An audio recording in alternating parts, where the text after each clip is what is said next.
الٹی ہو گئیں سب تدبیریں، کچھ نہ دوا نے کام کیا، دیکھا اس بیماری یہ دل نے آخر کام تمام کیا۔ السلام علیکم ناظرین، غالب کی بہت سی غزلیں تشریح کے ساتھ آپ کی خدمت میں پیش کر چکا ہوں۔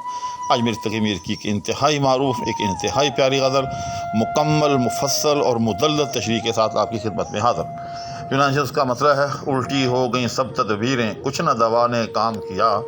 دیکھا اس بیماری یہ دل نے آخر کام تمام کیا۔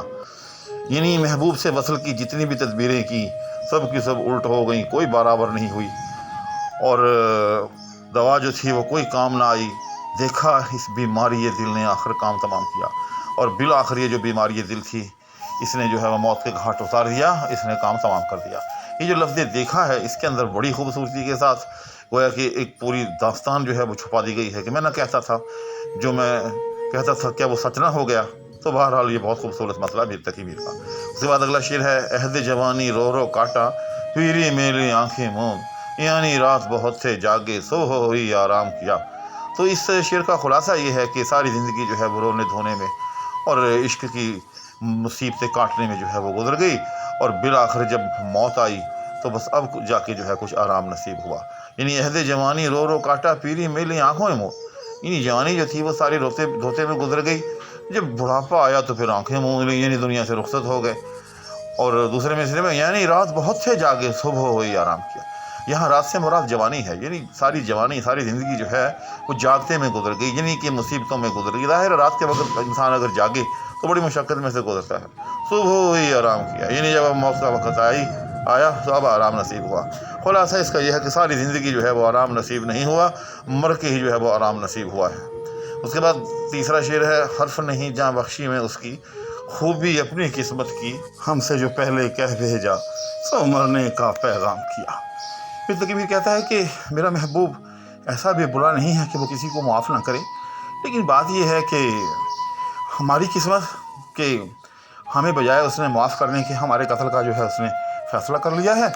اور اس نے پیغام بھجوا دیا ہے کہ ہم جو ہے آپ کو تو ہر صورت میں موت کے گھاٹ ہی اتاریں گے۔ اب دیکھیے، حرف نہیں جاں بخشی میں اس کی،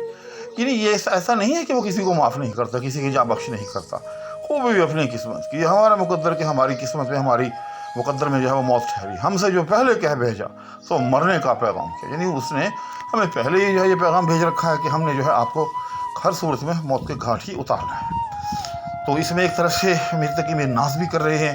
کہ ہماری قسمت میں جو ہے وہ محبوب کے ہاتھوں مرنا لکھا ہے۔ اس کے بعد اگلا شعر ہے: ناحق ہم مجبوروں پر یہ تہمت ہے مختاری کی، چاہتے ہیں سو آپ کرے ہیں، ہم کو ابس بدنام کیا۔ یہ معروف شعر ہے تقدیر کے حوالے سے کہ یہ ایک ایسا مسئلہ ہے جو آج تک نہ حل ہوا ہے، نہ حل ہو سکے گا، کہ بظاہر جو ہے وہ ہمیں اختیارات بھی دیے گئے ہیں، لیکن حقیقت میں ہمیں کوئی جو ہے وہ اختیار بھی نہیں ہے۔ تو اس میں مسئلہ تقدیر کو بڑی خوبی کے ساتھ میر تقی میر نے جو ہے وہ بیان کیا ہے۔ اس کے بعد اگلا شعر ہے: سارے رند و باش جہاں کے تجھ سے سجود میں رہتے ہیں، بانکے ٹیڑھے ترچھے تیکھے، سب کا تجھ کو امام کیا۔ اس شعر میں میر تقی میر کا یہ بڑا پسندیدہ موضوع ہے، اور یہ مضمون بھی ہے کہ محبوب کو جو ہے وہ خدا کے برابر قرار دے لینا۔ تو بس اس میں یہی کچھ ہے۔ پھر کہتے ہیں کہ سارے رند و باش جہاں کے تجھ سے سجود میں رہتے ہیں، کہ جتنے رند ہیں اور باش ہیں وہ سب کے سب تجھے جو ہے سجدہ کرتے ہیں۔ بانکے ٹیڑھے ترچھے تیکھے، سب کا تجھ کو امام کیا، کہ سب نے جو ہے، چاہے وہ بانکے ہیں، ٹیڑھے ہیں، ترچھے ہیں، تیکھے ہیں، یعنی ہر مزاج کے لوگ جو ہیں وہ تجھے کو جو ہے وہ اپنا امام سمجھتے ہیں۔ اس کے بعد اگلا شعر ہے: سرزد ہم سے بے ادبی تو وحشت میں بھی کم ہی ہوئی، کوسوں اس کی اور گئے پر سجدہ ہر ہر گام کیا۔ اس شعر کو چاہے آپ حقیقت پر محمول کر لیں، چاہے آپ مجاز پر محمول کر لیں۔ اگر مجاز پر محمول کریں گے تو اس کا مطلب یہ ہوگا کہ ہم معشوق کے ساتھ جتنے بھی بے تکلف ہوئے، لیکن ہم نے جو ہے کبھی بھی جو ہے اس کی ایسی بے ادبی نہیں کی کہ ہم اس کو جو ہے وہ الوہیت کے مرتبہ سے نیچے جو ہے وہ لے آئیں۔ ہم ہر صورت میں، ہر حال میں جو ہے اس کو جو ہے سجدہ ہی کرتے رہے، چاہے ہمارے اس کے ساتھ کیسی بھی تعلقات ہوئی، کیسی بھی بے تکلفی ہوئی، کوسوں اس کی اور گئے پر سجدہ ہر ہر گام کی۔ اور اگر اس کو حقیقت پر معمول کیا جائے تو پھر یہ شعر بظاہر بہت صاف اور واضح ہے کہ ہم چاہے جس قدر بھی دنیاوی عشق میں، مجاز میں مشغول ہو گئے، لیکن ہم نے اللہ جل شانہ کو جو ہے کبھی بھی فراموش نہیں کیا، بلکہ ہر ہر گام پر جو ہے ہم سجدہ کرتے رہے۔ چاہے کوسوں اس کی اور گئے پر، چاہے اپنے محبوب یعنی مجازی معشوق کی طرف ہم جتنا بھی چلے گئے، لیکن اللہ کو جو ہے ہم ہر کام پر سجدہ کرتے رہے۔ اس کے بعد اگلا شعر ہے، کس کا کعبہ کیسا قبلہ، کون حرم ہے کیا احرام، کوچے کی اس کے باشندے نے سب کو یہیں سے سلام کیا۔ یہ بھی شعر جو ہے مجاز کے اوپر ہی معمول کرنا چاہیے کہ کیسا کعبہ، یعنی جتنی یہ علامتیں ہیں، جتنی بھی یہ مذہبی علامتیں ہیں، یا جتنے بھی دنیا کے مذاہب، جو بھی ان میں الہیت کا یا الوہیت کا تصور ہے وہ اپنی جگہ، لیکن جو محبوب کا کوچہ ہے، جو اس کے جو باشندے ہیں، وہ سب کے سب جو ہے اسی کو اپنا امام مانتے ہیں، اسی کو جو ہے وہ اپنا سلام کہتے ہیں۔ اس کے بعد اگلا شعر ہے، شیخ جو ہے مسجد میں ننگا، رات کو تھا میں خانے میں، جو باخر کا کرتا ٹوپی مستی میں انعام کیا۔ یعنی شیخ صاحب جو اس وقت مسجد کے اندر جو ہے وہ بے لباس نظر آ رہے ہیں، دراصل وہ رات کو وہ میخانے میں گئے تھے اور اپنا جو باخر کا کرتا ٹوپی سب کچھ جو تھا وہ مستی میں کے اندر جو تھے وہ اپنے محبوب پر جو ہے وہ نچھاور کر کے آ گئے ہیں۔ تو کہنا یہ چاہتے ہیں میر صاحب کہ عاشق جو ہوتا ہے وہ اپنا سب کچھ، اپنا تن من دھن، حتیٰ کہ اپنا لباس تک بھی جو ہے وہ محبوب کے قدموں پر نچھاور کر دیتا ہے، اور عشق کی یہی معراج ہے۔ اس کے بعد اگلا شعر ہے، کاش اب برقع منہ سے اٹھاوے ورنہ پھر کیا حاصل ہے، آنکھ مدے پر انہیں کو دیدار کو اپنے عام کیا۔ آسان شعر ہے، واضح شعر ہے کہ کاش اب زندگی کے اندر وہ اپنے منہ کی جو ہے ایک جھلک جو ہے اس شاخ کو دکھا دے۔ جب ہم مر جائیں گے تو پھر تو ہمیں پتہ ہے کہ وہ دیدار عام کا اعلان ہو جائے گا، لیکن پھر ہمیں کیا حاصل، پھر تو رقیب جو ہے وہ جی بھر کے دیدار کریں گے۔ ہم جو اس کے سچے عاشق ہیں وہ آنکھیں مندے اپنی قبر میں پڑے ہوں گے، کاش جو ہے اس وقت وہ دیدار عام کا اعلان کر دے۔ اس کے بعد اگلا شعر ہے، یہ آنکھیں سفید و سیاہ میں ہم کو دخل جو ہے سو اتنا ہے، رات کو رو رو سو ہو کیا، یا جن کو جوں تو شام کیا۔ بہت پیارا شعر ہے۔ مجھے کہتے ہیں کہ اس کائنات کے اندر یہاں کے سفید و سیاہ، یعنی دن اور رات میں ہم کو صرف اتنا دخل ہے کہ ہم رات کو رو رو صبح ہو کیا، یعنی ہم رات کو روتے رہتے ہیں حتیٰ کہ صبح ہو جاتی ہے، یا دن کو جوں تو شام کیا، یا اسی طرح جو ہے ہم سارا دن جو ہے وہ بھی گریہ زاری میں رہتے ہیں اور اسی طرح سے جو ہے ہم شام کر دیتے ہیں۔ یعنی ہمارا اس دنیا کے اندر آنے کا ایک ہی مقصد ہے کہ دن رات جو ہے وہ غم عشق کے اندر آنسو بہاتے رہنا، اور ہمارا کوئی کام نہیں ہے۔ تو میر اپنی شدت غم کو اس شعر میں جو ہے وہ ظاہر کر رہے ہیں۔ اس کے بعد اگلے شعر ہے، صبح چمن میں اس کو کہیں تکلیف حوالے آئی تھی، رخ سے گل کو مول لیا، قامت سے سر و غلام کیا۔ تکلیف سے مراد مجبور کرنا ہے، یعنی آج صبح کی ٹھنڈی ٹھنڈی ہوا جو تھی، باد صبا جو تھی، اس نے آج میرے محبوب کو جو ہے چمن میں آنے پر مجبور کیا، ورنہ وہ چمن میں کیوں اور کب آتا تھا۔ اور آتے اس نے کیا کیا، رخ سے گل کو مول لیا،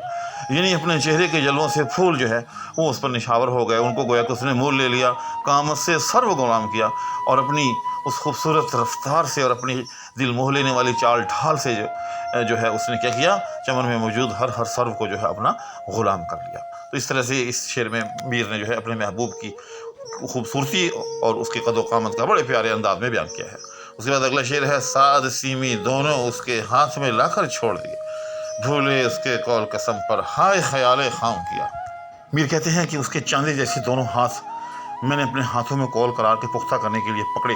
لیکن پھر خیال آیا کہ یہ خوبصورت اور حسین لوگ کب قول و قرار کے جو ہیں پختہ ہوتے ہیں یا پکے نکلتے ہیں، لہٰذا میں نے کیا کیا، بس اس کے ہاتھ وہیں چھوڑ دیے، بھولے اس کے قول و قسم پر ہائے خیال خام کیا۔ یعنی ایسے ہی جو ہے میں یہ بات بھول گیا تھا کہ یہ حسین لوگ جو ہوتے ہیں یہ قول و قسم پر کہاں پورے اترتے ہیں، ایسے ہی جو ہے میرا خیال خام جو اس طرف چلا گیا تھا، بس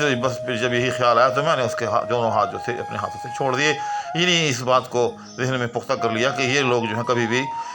قول و قرار کے پختہ نہیں ہوتے، تو ان پر اعتبار کا بھی کیا فائدہ۔ کام ہوئے ہیں سارے ضائع ہر ساعت کی سماج سے،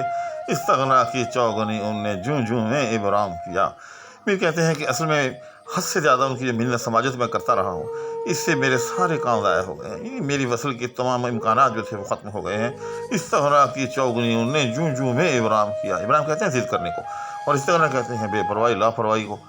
اس کو میری کوئی پرواہ نہیں، بلکہ کسی طرح بھی کوئی پرواہ نہیں، لہذا ہر بات میں، ہر کام میں، ہر عمل میں وہ جو ہے ہمیشہ جو ہے وہ ضد کرتے رہے ہیں، اور لہذا میرا سارا کام جو ہے وہ برباد ہو گیا ہے۔ اگلا شعر ہے، ایسے آہوئے رم خوردہ کی وحشت کھونی مشکل تھی، سحر کیا اعجاز کیا جن لوگوں نے تجھ کو رام کیا۔ یہ کہتے ہیں کہ تیرے جیسے آہوئے رم خوردہ یعنی جو بڑا بھاگنے کا عادی جو ہرن ہو، اس کی وحشت کھونی مشکل تھی، یعنی اس کو رام کرنا، اس کو جو ہے اپنا بنا لینا بہت مشکل عمل تھا۔ تو جن لوگوں نے بھی تجھ کو رام کیا ہے، انہوں نے کوئی سحر کیا ہے، انہوں نے کوئی معجزہ کر دکھایا ہے، انہوں نے کوئی ایسا جادو کیا ہے کہ جس کے زور پر جو ہے وہ تیرے جیسے آہوئے رم خوردہ کو بھی جو ہے انہوں نے رام کر لیا ہے، اور اس کی جو ہے